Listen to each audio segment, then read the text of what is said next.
حکومت یہ کہتی ہے کہ میں بے بس ہوں اس مسئلے کو حل کرنے میں، جس سے ہزاروں کے خاندان بے گھر ہوئے ہیں۔ وہ آپ دیکھ سکتے ہیں کہ ان کے خاندان بکھر چکے ہیں اور 50,000 کے قریب خاندان متاثر ہے۔ حد یہ ہے کہ اب یہاں بیٹھے ہوئے بھی ہم ایک سیکیورٹی تھریٹ میں ہیں۔ جتنے لوگ یہاں بیٹھے ہیں ان سب کو ہراساں کیا جا رہا ہے، تھریٹ کیا جا رہا ہے۔ بیشتر ایسی فیملیز ہیں جن کے گھر میں چاپے بھی پڑے ہیں، جن کو ریاستی اہلکاروں کی جانب سے یہ بھی دھمکیاں دی جا رہی ہے کہ اگر وہ دھرنے سے واپس نہیں گئے تو ان کے پیاروں کی لاشیں ان کو موصول ہوں گی۔ آپ نے دھمکیوں کا ذکر کیا ہے، تو دھمکانے کا طریقہ کار کیا ہوتا ہے؟ دیکھیں، سب سے پہلے تو یہ ہے یہاں جتنے اسٹوڈنٹس ہیں ان کو پروفائلنگ کی جاتی ہے، ان کو بارہ کہا جاتا ہے، ان کی یونیورسٹیز میں، ان کے لائبریریز میں، ان کے پہناوے کے ذریعے۔ میرے بھائی کے تقریباً 3 مہینے پہلے کی ویڈیوز وہ کسی جگہ میں بیٹھے ہوئے ہیں، اسے لگ رہا ہے کہ اس سے پہلے بھی وہ قوت ایجنسیز جو ہے نا ہماری پروفائلنگ اور تھریٹننگ میں ملوث ہے۔ یہاں پہ ایسے بھی خاندان ہیں جن کے گھروں میں چھاپے لگے ہیں باقاعدہ طور پر، ڈیرہ بگٹی میں، کولو میں، کہ ان کے جو دوسرے گھر کے افراد ہیں ان کو ہراساں کیا گیا، ان کے خلاف FIRs کی گئی ہے۔ اور ہمارے کچھ فیمیل ساتھی ہیں، ان کے گھروں میں فون کالز آئے ہیں، ہمارے میل ساتھی ہیں، ان کے والدین کو فون کال کیے گئے کہ اپنے بیٹے کو واپس بلاؤ ورنہ وہاں سے ہم اس کو بھی اٹھا کر لے جائیں گے۔ اچھا، ویسے جب اس قسم کی تھریٹس آتی ہیں، کالز آتی ہیں، آپ لوگوں نے ابھی تک اسلام آباد کی مقامی پولیس کو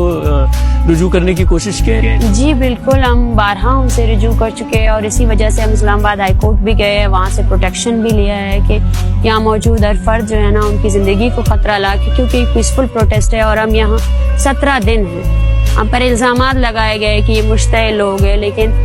پوری دنیا دیکھ رہی ہے کہ کیسے ڈسپلن طریقے سے ہم یہاں بیٹھے ہیں، ہماری مینجمنٹ کو دیکھ رہی ہے، ہمارے مظاہرین کو دیکھ رہے ہیں جن پہ دن دن تعداد اضافہ ہوتا ہے۔ ہم پرامن طریقے سے یہاں بیٹھے ہوئے، حالانکہ ہمارے کھانے کی چیزیں بھی روکی گئی اور بارہا کوشش کی گئی کہ ہمارے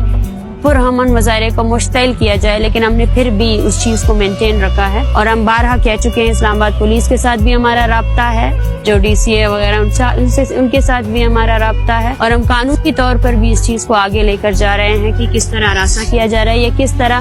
اس تحریک کو لیڈ کرنے والے جو افراد ہیں ان کے خلاف ایک میڈیا ٹرائل بھی کیا جا رہا ہے بنیادی طور پر۔ اچھا، ویسے جب آپ پولیس کے پاس گئی ہیں، ابھی اس سارے معاملے کے اندر کوئی FIR وغیرہ کٹی ہے اس حوالے سے، ہراساں کرنے کے حوالے سے یا دھمکیاں دینے کے حوالے سے اسلام آباد کے اندر کوئی؟ نہیں، ہراساں کرنے کے حوالے سے ہم نے ریٹ پیٹیشن دائر کی ہے، ہراساں کرنے کے حوالے سے کوئی FIR درج نہیں کی گئی ہے اور ہم اس کے بارے میں آگے فردر یہی سوچ رہے ہیں کہ ہم ہراسگی کے بارے میں، کیونکہ یہ ہم نے جو ریٹ پیٹیشن دائر کی تھی مجموعی طور پر اسی کے مطابق تھی۔ اچھا، یہ ذرا بتائیے گا، آپ نے بالاچ کا پہلے بھی ذکر کیا تو ان کے اوپر کوئی چارج لگایا گیا ہے کہ انہیں ڈیٹین کس وجہ سے کیا گیا؟ نہیں، کوئی بھی نہیں، نہ چارج لگانے کے لیے ان کو عدالت میں پیش کرنا چاہیے، ان کو گھسیٹتے ہوئے لے کر جایا گیا اور اس کے بعد سے اس کا کوئی انفارمیشن نہیں ہے وہ کہاں ہے۔ آپ کے خیال میں بلوچ مسنگ پرسنز کے مسئلے کو حل کرنے کے لیے کیا سٹیپس اٹھانے چاہیے؟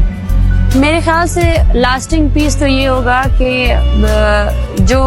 فوجی کرنل اور جنرل ہے جو اس پالیسی کو 75 سالوں سے اسی طرح لیتے ہوئے گزرے ہیں، جہاں حکومت صرف فوج کی ہو رہی ہے، ان کو اس پالیسی پر نظر ثانی کرنی پڑے گی۔ ہم یہاں اس لیے نہیں آئے ہیں کہ آپ ان خاندانوں کی جبری گمشدہ افراد کو رہا، آپ اس پروسیس کو ختم کر دیں۔ اسٹیٹ وائلنس جس کی اکاؤنٹیبلٹی نہیں ہو رہی ہے، جس کی مانیٹرنگ نہیں ہو رہی ہے، اس کی مانیٹرنگ ہونی چاہیے۔ عدالتوں کو بے بس نہیں ہونا چاہیے، قومی اسمبلیوں کو بے بس نہیں ہونا چاہیے، سینٹ کو بے بس نہیں ہونا چاہیے۔ ایک طرز عمل یہ ہے کہ میں ایکٹیوسٹ ہوں، میں مذمت کر سکتی ہوں، آپ مذمت نہیں کر سکتے ہو، آپ کو ایکٹ کرنا ہے، آپ کو قانون بنانا ہے یا قانون جو بن چکا ہے اس پر عمل کروانا ہے۔ اگر آپ اس پر عمل نہیں کروا سکتے ہو دین اٹ از یور انکمپیٹنسی۔ تو پھر آپ نے ان لوگوں کی جو اتنے کروڑ عوام کی آپ نمائندگی کا دعویٰ لیے پھر رہے ہو، تو پھر آپ نے اسی سینٹ میں کھڑے ہو کر یہ کہنا ہے کہ آئی ایم انکمپیٹنٹ، میں جو قانون بنا ہے جس کا اوتھ میں نے لیا ہے میں اس کو امپوز نہیں کرا سکتا ہوں۔